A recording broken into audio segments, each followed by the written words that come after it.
जो गौरव है हमारा, बस उस गौरव को अगर पहचान लिया तो घर घर मंदिर बन जाएगा, घर घर अयोध्या बन जाएगी।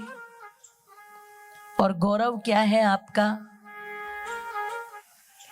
एक आग्नेय वस्त्रधारी सन्यासी मुनि विश्वामित्र श्री रामचंद्र जी को प्रेरणा दे रहे हैं कि राम, ये जो वन में हमने प्रवेश किया है ना, इसी में वो ताड़का नाम की राक्षसी रहती है, जो मायावी मारीच की मां है और सुंद की पत्नी है। पर इतनी दुष्ट, इतनी क्रूर है कि जिसने गौओं पर, ऋषि मुनियों पर इतने अत्याचार किए हैं।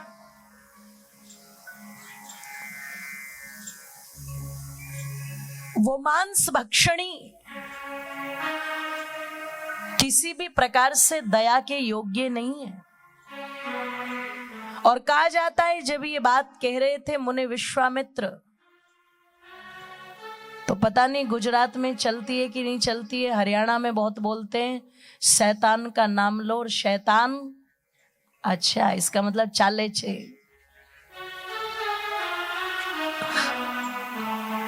जैसे उसका स्मरण किया जा रहा है, उसको याद किया जा रहा है, वो तुरंत सामने आ गई।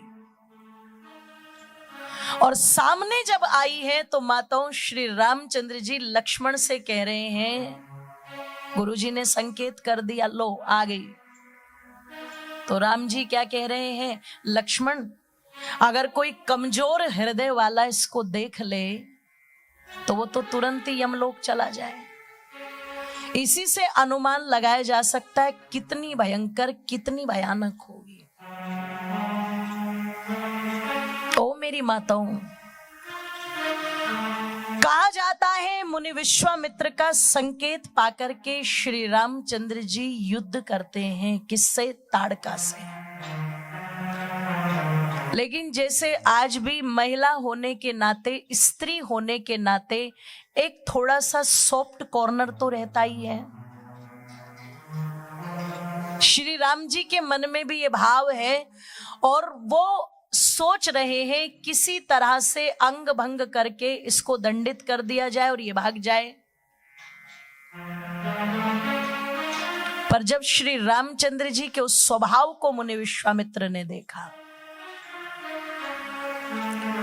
तो मुनि विश्वामित्र कहते हैं, राम सुनो कि गो ब्राह्मण हितार्थाय देशस्य च हिताय ताटिका नामं भद्रं ते शक्रे पराक्रम।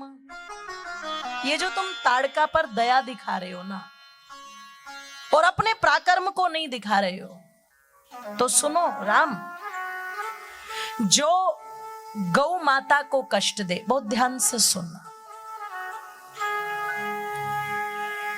जो ब्राह्मण को कष्ट दे, और ब्राह्मण कौन है? ब्रह्म जानाति इति ब्राह्मण। जो देश के लिए हितकारी ना हो, देशस्य च हिताय, जो धर्म के लिए हितकारी नहीं, देश के लिए हितकारी नहीं, ऐसे मनुष्य दया के पात्र नहीं होते, वो चाहे स्त्री हो चाहे पुरुष हो।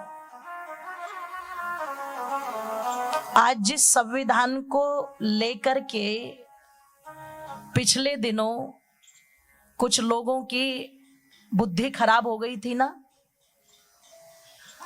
क्योंकि एक नैरेटिव चला दिया, संविधान में बदलाव, संविधान में बदलाव, संविधान में बदलाव। है क्या संविधान? पॉलिटिकल साइंस को जब हम पढ़ते हैं तो पता लगता है भारतीय संविधान को उधार का थैला कहा जा रहा है। मैंने पूछा क्यों कहा? बोले कोई संविधान में जो बात है, जो धारा है, कोई आयरलैंड के संविधान से ली, कोई अमेरिका के ली, कोई ऑस्ट्रेलिया के ली, कोई न्यूजीलैंड के ली, कोई कहीं के ली, कोई कहीं के ली। तो मैं सोचती थी उस समय 10th में कि जिस देश के पास में 4 वेद हो, दर्शन हो, उपनिषद हो, रामायण हो, गीता हो, महाभारत हो, इतने तमाम ग्रंथ हो कि महीने तक जो आग लगी नालंदा के अंदर, तक्षशिला के अंदर, वो महीने तक जलती रही। इतने ग्रंथ जिस देश के पास, और उसका संविधान उधार का थैला। क्या भारत के इतने महानतम विद्वज्जनों में संविधान बनाने की ताकत नहीं थी क्या? सबसे बड़ा संविधान पूरी सृष्टि का वेद जिनके पास हो, ऐसा उस संविधान में जरूर कुछ रहा होगा कि बाबा साहब अंबेडकर को अगर आप पढ़ेंगे या गूगल पर सर्च कर लेना, वो कहते हैं मेरा बस चले तो मैं संविधान में आग लगा दूं। कुछ तो रहा होगा ना। मैं अपमान नहीं कर रही हूं संविधान का, लेकिन जिस संविधान के अंदर ऐसी ऐसी धाराएं हो जो आज भी भारत के माथे पर कलंक है, ध्यान रखिएगा।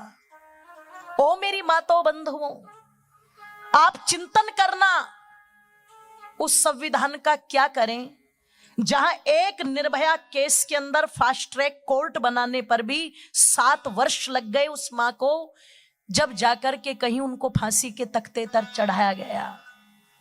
भारत का संविधान ये नहीं था। भारत का संविधान ये था जिसकी बात मुनि विश्वामित्र कर रहे हैं।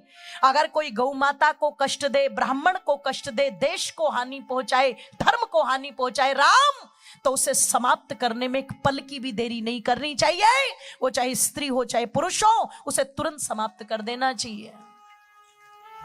मुनि विश्वामित्र जी ने संकेत किया, राम जी ने एक बाण खींच करके मारा, ताड़का को लगा और लगते ही ताड़का सीधे यमलोक पहुंच गए। बोलिए श्री रामचंद्र भगवान की जय। और ताड़का वध से इतने प्रसन्न हुए मुनि विश्वामित्र कि कहते हैं श्री रामचंद्र जी को अपने पास में बैठा करके जितने भी शस्त्र उनके पास में थे, तलवार तो, गदा तो, जो भी था, ब्रह्मास्त्र आदि, मानवास्त्र आदि, आग्नेयास्त्र आदि, बहुत सारी चीजों का, बहुत सारे कहते हैं ना शस्त्रों का वर्णन वहां पर आया है, वो सब रामचंद्र जी को दे दिए। और ये कोई चमत्कार नहीं था। कुछ लोग कहते ये चमत्कार था, बला अतिबला नाम की विद्याओं के बारे में बताना, ये कोई चमत्कार नहीं था। औषध विज्ञान को वो पूरी तरह से जानते थे, शस्त्रों के ज्ञान को वो पूरी तरह से जानते थे। बस अंतर क्या है, आज जैसे वैज्ञानिक मिसाइल बना देते और उसे नाम देते थे ब्रह्मोस, उस समय उसी विद्या को हम ब्रह्मास्त्र कहते थे। आज जिसे आप तोप कह रहे हो, बंदूक कह रहे हो, AK-47 कह रहे हो, उससे जो गोली निकल रही है, उससे जो अग्नि निकल रही है, उसे उसी समय में आग्नेयास्त्र कहा जाता था। आज पिछले दिनों जब दुबई ने कृत्रिम वर्षा करके पूरा दुबई जलमग्न हो रहा था, तो ये क्या है, केमिकली तो छोड़े गए ना बादलों में, जिसके कारण वो कृत्रिम वर्षा कराई। तो पहले वो जो आपको दिखाया जाता है कि वो जी एक बाण मारा और उससे जल बरसने लगा, वही तो विद्या थी, वो केमिकल की विद्या। आज जितना उसके बारे में वैज्ञानिक नहीं जानते, उससे कहीं ज्यादा उस काल के ऋषि मुनि उन विद्याओं को, जोर से बोलो, जानते थे। वो सारी विद्या श्री रामचंद्र जी को बता दी। और कहा जाता है माताओं बड़े प्रसन्न होकर के श्री रामचंद्र जी को लेकर के कहां पहुंच गए, सिद्धाश्रम। सिद्धाश्रम में जाकर के राम जी से कहते, राम अब मैं तो अपना काम करूंगा, मैं तो मौन होकर के इस अनुष्ठान को पूर्ण करूंगा, चाहे कितने वर्ष लग जाए। वो दिनों या महीनों वाला यज्ञ नहीं था माताओं, निरंतर वर्षों तक चलने वाला कार्य था। 15 वर्ष की आयु में श्री रामचंद्र जी गए थे और महर्षि वाल्मीकि कहते हैं 10 वर्ष रहे हैं वो मुनि विश्वामित्र के साथ। निरंतर लगातार चला है एक एक राक्षस का खात्मा। तो मुनि विश्वामित्र कहते हैं मैं इस अनुष्ठान में बैठ रहा हूं राम, अब ये सिद्धाश्रम तुम्हारे भरोसे। तो श्री रामचंद्र जी कहते हैं मुनिवर निश्चित होकर के बैठिए। गोस्वामी जी के शब्दों में बड़ा सुंदर कहते हैं वहां पर कि प्राते कहा मुनि सुनो रघुराए, निर्भय जापे करो तुम जाए, कि होम करन लागे मुनिहारी, आप रहे मख की रखवारी, होम करन लागे मुनिहारी, आप रहे मख की रखवारी, रघुकुल रीत सदा चली आई, हो प्राण जाए पर वचन न जाए। राम बोलो राम, बोलो राम, बोलो राम राम, राम बोलो राम, बोलो राम, बोलो राम, ओ बोलो राम, बोलो राम, ओ बोलो राम, बोलो राम। होम करन लागे मुनिहारी और आप रहे मख की रखवारी, जिस यज्ञ के जिस अग्निहोत्र के रक्षक श्री राम रहे। हे राम के वंशजों, उस अग्निहोत्र की उस हवन की रक्षा हमें भी करनी है। और जानते हो उस समय वो सौभाग्य नहीं था ऋषि मुनियों का भी कि वो निश्चित होकर के हवन कर सके। उन्हें भी हवन करने के लिए श्री रामचंद्र जी का पहरा बिठाना पड़ रहा है। पर रामचंद्र जी तो ऐसा वातावरण बना करके चले गए कि आज तुम्हें अपने हवन के लिए किसी के पहरे की कोई आवश्यकता, आप तो निश्चित होके कर सकते हो कि नहीं कर सकते हो। और ये कितनी बड़ी पूजा पद्धति है, अगर किसी को जानना हो तो मैं उनसे अनुरोध करूंगी कल प्रातः काल 8:30 बजे यहां पर वो यज्ञ किया जाएगा। ये थोड़ा सा जो हमारे बचे हुए ना ये 5 दिन, आज का भी निकल जाएगा, आगे तो कितने बचेंगे? हाँ, तो जो बचे 4 दिन, थोड़ा सा उसमें हमारे लिए कुछ चीजों को इधर उधर कर लेना, क्योंकि कार्य तो चलते रहेंगे जीवन भर। पर जो यज्ञ से जुड़ना चाहता है, जुड़ने से पहले उसको समझना जरूरी है क्यों महाराज दशरथ ने अपने 15 वर्ष के बालक को उस यज्ञ की रक्षा के लिए भेज दिया। छोटा कार्य तो नहीं होगा। उस यज्ञ की रक्षा के लिए अगर श्री रामचंद्र जी मुनि विश्वामित्र के पीछे वनों में रह लिए तो वो छोटा काम तो नहीं होगा। आप सोचना जरूर। तो आइएगा कल। मेरी माताओं, श्री रामचंद्र जी को जो दायित्व दिया गया था, एक एक करके राक्षसों को मारना आरंभ किया। और हुआ क्या? दिन प्रतिदिन राक्षसों की संख्या घटती जा रही थी। कहते हैं जब उस यज्ञ की पूर्णता का समय आया तो मारीच और सुबाहु को यह सहन नहीं हुआ। उन्होंने कहा अब तक तो हम अपने सैनिकों को भेज के, राक्षसों को भेज करके उत्पात मचाना चाहते थे और मचा भी दिया करते थे, पर ये कौन आकर के सिद्धाश्रम में खड़ा हो गया कि जिसके कारण ऋषि मुनियों का यज्ञ निर्विघ्न चल रहा है। चलो हम स्वयं चलें और उस यज्ञ में विघ्न डालें। कहते हैं जब मारीच और सुबाहु स्वयं चल करके आए और युद्ध हुआ, ऐसा भयंकर संग्राम हुआ कि मारीच और सुबाहु के भी माताओं पैर उखड़ गए। क्यों? श्री रामचंद्र जी का बाण या तो धनुष पर चढ़ता दिखता था या लगता दिखता था। क्यों?